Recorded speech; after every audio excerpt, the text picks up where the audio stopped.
Hello बच्चों, पुनः स्वागत है आपका मेरे चैनल में। रामधारी सिंह दिनकर जी द्वारा पुरर्वा पद्यांश पढ़ रहे थे हम लोग, पिछली वीडियो में पढ़ा है। अब आगे उसका खंड पढ़ते हैं।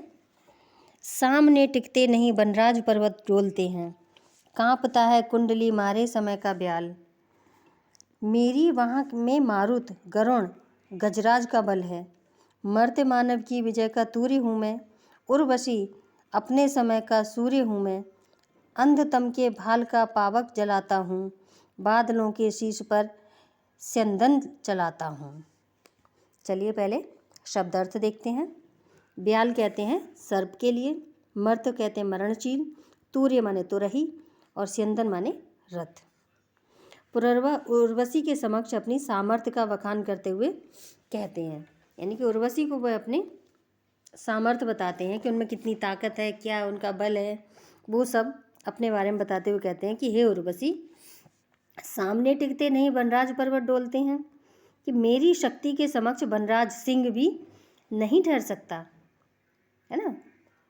मेरे सामने वनराज नहीं ठहर सकता, यानी सिंह भी नहीं ठहर सकता, और मेरे भय से पर्वत तक कांप जाते हैं। मेरी वहाँ में मारुत नहीं, पहले ये एक लाइन छूट गई, सॉरी।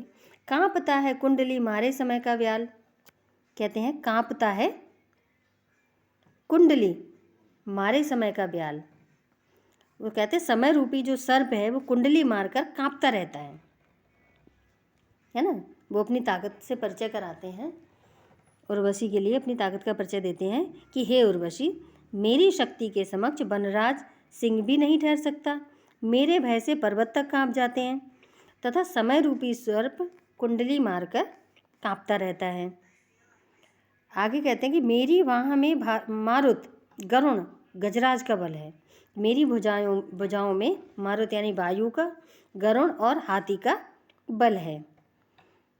आगे कहते हैं कि हे उर्वशी, मर्त्य मानव की विजय का तूर्य हूँ मैं नश्वर मनुष्य की विजय का शंखनाद हूँ। तूर्य माने शंखनाद हूँ, तुरही मतलब जो वाद्य यंत्र होता है एक तुरही, उसको कह रहे हैं।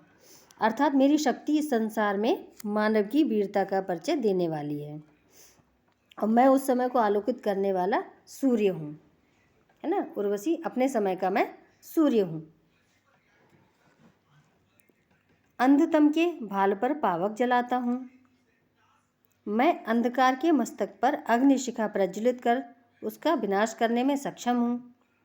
बादलों के शीश पर स्यंदन चलाता हूँ, और मैं बादलों के ऊपर अपना रथ चलाता हूँ, अर्थात मेरी गति सर्वत्र है, बाधा रहित है। चलिए बच्चों, व्याख्या एक बार फिर से पढ़ते हैं। पुरर्वा उर्वशी के समक्ष अपने सामर्थ्य का बखान करते हुए कहते हैं कि हे उर्वशी, मेरी शक्ति के समक्ष वनराज सिंह भी नहीं ठहर सकता, मेरे भय से पर्वत तक कांप जाते हैं, तथा समय रूपी सर्प कुंडली मारकर कांपता रहता है। मेरी भुजाओं में वायु गरुण और हाथी का बल है। हे उर्वशी, मैं नश्वर मनुष्य की विजय का शंखनाद हूँ, अर्थात मेरी शक्ति इस संसार में मानव की वीरता का परिचय देने वाली है। मैं समय को आलोकित करने वाला सूर्य हूँ। मैं अंधकार के मस्तक पर अग्निशिखा प्रज्वलित कर उसका विनाश करने में सक्षम हूँ। मैं बादलों के ऊपर अपना रथ चलाता हूँ, अर्थात मेरी गति सर्वत्र है और बाधा रहित है। चलिए काव्य सौंदर्य देखते हैं। इन पंक्तियों में पुरर्वा की शारीरिक शक्ति का अतिशयोक्तिपूर्ण चित्रण हुआ है, यानी कि पुरर्वा ने जो अपनी शक्ति के बारे में बताया है तो वो बड़ा चढ़ा के बताया है, इसलिए यहाँ पर अतिशयोक्ति हुई है। भाषा परिष्कृत खड़ी बोली है। अलंकार विशेषोक्ति, उपमा, रूपक और अनुप्रास है। रस वीर है। शब्द शक्ति लक्षणा है। गुण ओज है। आशा करती हूँ बच्चों आपको ये पद्यांश समझ में आया होगा। अगर समझ में आया है तो हमारे चैनल को ज़्यादा से ज़्यादा लाइक करें, शेयर करें एंड सब्सक्राइब करें। आपका बहुत बहुत धन्यवाद।